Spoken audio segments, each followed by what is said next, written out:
Uh-oh, Nvidia's in a lot of trouble. Let's talk about it.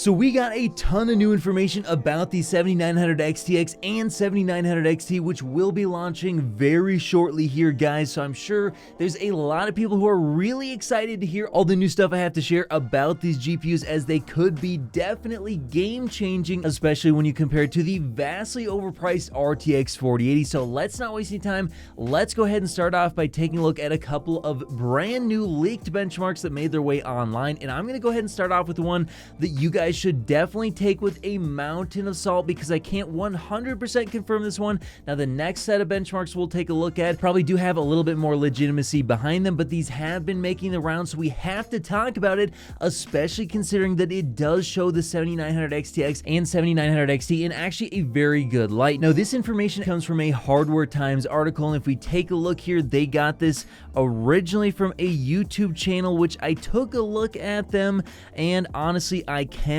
confirm in any way, shape, or form that they actually do have these GPUs. So once again, take it with a huge grain of salt, but it is interesting to look at nonetheless, even if it ends up not being true, which of course only time will tell. But if we take a look at their benchmarks, one thing you will notice as I go ahead and scroll through them is it does look like the 7900 XTX on average tends to be somewhere between maybe 5 to 15% faster than the RTX 4080, and giving you somewhere between 10 and 15 more FPS depending on the title. Now, if you take a look at the 7900 XT, it does appear to be slightly trailing the RTX 4080, but as a whole, both these GPUs are looking very, very good if these benchmarks are to be believed. But should we believe these benchmarks? And honestly, guys, I'm gonna go ahead and say that it's more likely that these are not going to be true than they are gonna be true. Now, there is a chance that these could be real and he could actually have his hands on the GPUs, but again, I'm gonna go ahead and err on the side of caution and say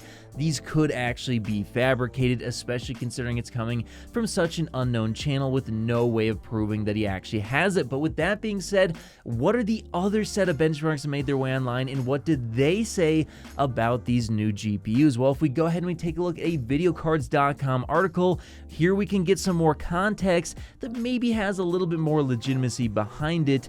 Whether or not it's going to be true, once again, only time will tell. But according to their article, here we can see that apparently some 3D Mark Firestrike and TimeSpy scores made their way online, and according to Video Cards, apparently they have confirmed that these are actual results coming from these new GPUs. Now, when Video Cards says they confirm something to be true, I typically take it very seriously, as Video Cards tends to be a very good source when it comes to stuff they put out themselves. So considering that they said that, there's a good chance that these numbers we're going to take a look at could be very real. So let's take a look at them, starting off with the TimeSpy scores.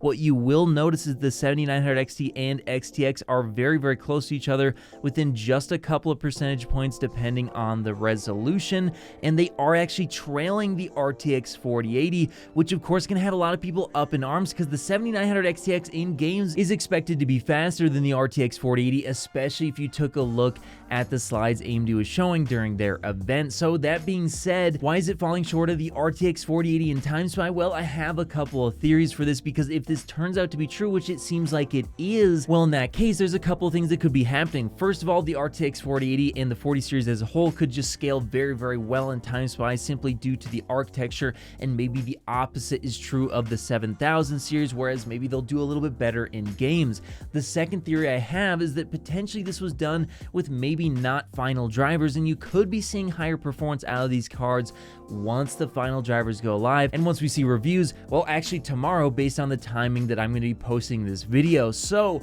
yeah, I do think that there is a chance that the 7900 XTX could fall short of people's expectations, but I also do believe that actually it is going to probably outperform the 4080 in the majority of games by a small percentage when you play it, especially at say 1440p. But now let's take a look at those Firestrike results, where you can see here that the 7900 XTX is actually outperforming the RTX 4080 by a noticeable margin in 4K and 1440p, which is definitely good to see. And honestly, this is probably more of what I'm I'm going to be expecting when these cards launch when you're taking a look at games. But again, now let's go ahead and talk about, the 7900 XTX. Yes, I do believe it will be faster than the 4080, but why is it not showing up to be, way faster? What is the reason for that? Well, there's a couple of things that could have happened. Let's go ahead and take a look at something that was posted over on Twitter, where we can see that the user AGF, who I have confirmed definitely has some experience in the GPU space as well as some very good contacts, does say that N31 missed clock target by 700 to 900 megahertz. But problem is not only engineering. Current AMD bean counters at top management is focused on extreme PPA for max profit, set impossible goals, thus too much cut corners, and extreme design complexity for the time frame. And honestly, guys, I do think there is probably some legitimacy to this. Again, this guy definitely has some contacts in the GPU space right now that I do know is true.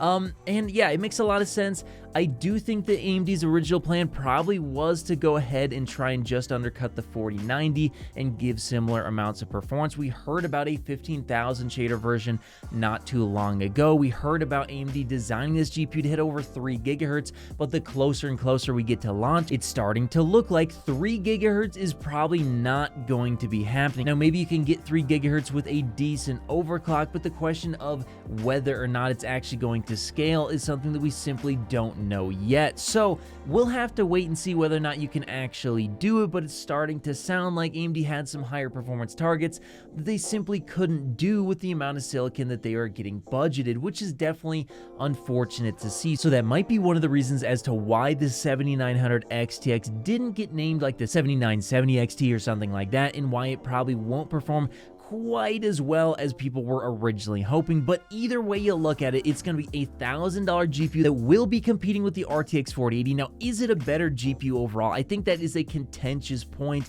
I think it will be better in the majority of games, but as a GPU as a whole, if you do stuff like content creation, CUDA, other professional workloads, I do think Nvidia still does have its advantages. So as a GPU, I do think it is probably a little bit more on par with the 4080 overall. If you're mainly gaming, it probably will be the better option for you though. But if you're doing stuff like ray tracing or anything else, yes, the 4080 might be a little bit faster. So I think what makes it a much better GPU as a whole is just the price. If they're the same price, I think that AMD would be having a hard time selling it against the 4080, but at $1,000, and especially if they go ahead and reduce the price further as they tend to do every single generation, then I think it will do very, very well this time around, especially as drivers continue to mature. So as a whole, I do think that Nvidia's in for some big trouble against the 7900 XTX. I'm very excited to go ahead and see what AMD has in store with this GPU, and I will be purchasing it and trying to do some hands-on type of videos with it for you guys. So hopefully I can get one